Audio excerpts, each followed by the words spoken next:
Alan Partridge was a character that Steve Coogan invented before he became an international film star. Partridge started out as a small segment on a TV show. I forget what it was called and I can't be bothered to find out. He never promotes me. And he ended up with his own series. Well, several series. Now this was in the UK. I don't know if it reached America. But it was a great creation because he was a radio and then a TV interviewer, and so he had to say something. You know, he was on air, a bit like Jonathan Pie. And as such, he could easily run into trouble by saying the wrong things, and therein lay the comedy, because he inevitably did, and he then had to wriggle out of it. And there was a character that Rob Brydon invented in a series of monologues called Marion and Jeff. Now, Jeff is a taxi driver who delivers these monologues whilst he's waiting in his car for his next fare or something like that. And what's great about both of these is their backstory. There's a positivity to each of these characters, just as there is with Jonathan Pie when the news camera goes live. But underneath, you know, there's an anger or a sadness. So they can be at once both funny and tragically poignant. And we, the audience, can laugh at them whilst feeling sorry for them. And I was thinking about them because, in essence, that's what many of the small channels on YouTube are all about. Not being funny, necessarily, but delivering a monologue. In the last of the Alan Partridge series, he's had his own TV show, but the producers have decided to pull it, and he's out of work. So he goes to dinner with his producer and desperately tries to convince him that he's got loads of ideas for a new series. He starts listing them, but it's very clear that he's not thought any of them through. He's just desperate to get another crack at the whip.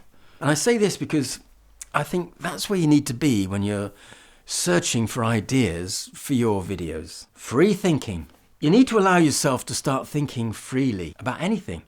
Something left of field will come to you and you'll start to formulate an idea that you can then develop into a script for your next video.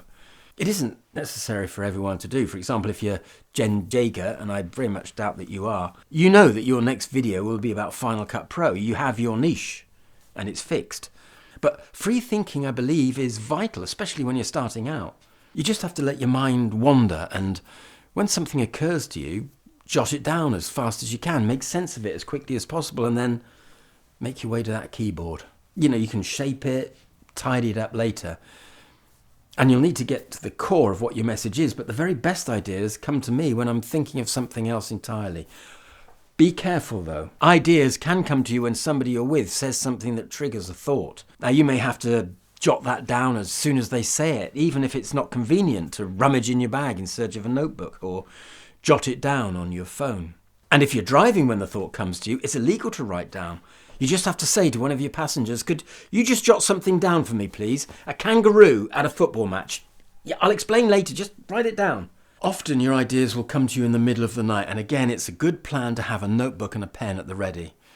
It's the most annoying thing come the morning when you remember that you had a great idea, but you've completely forgotten what it was.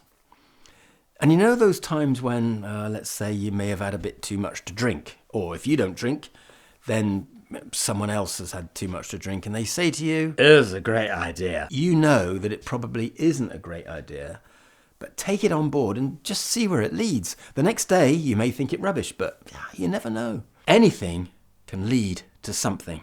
Right, I'm off to do some free thinking, so my next video is going to be brilliant, but you'll never see it unless you subscribe, and you'd be mad not to do that right now. So hit that subscribe button, ring that bell, or whatever it is you do, and I'll see you.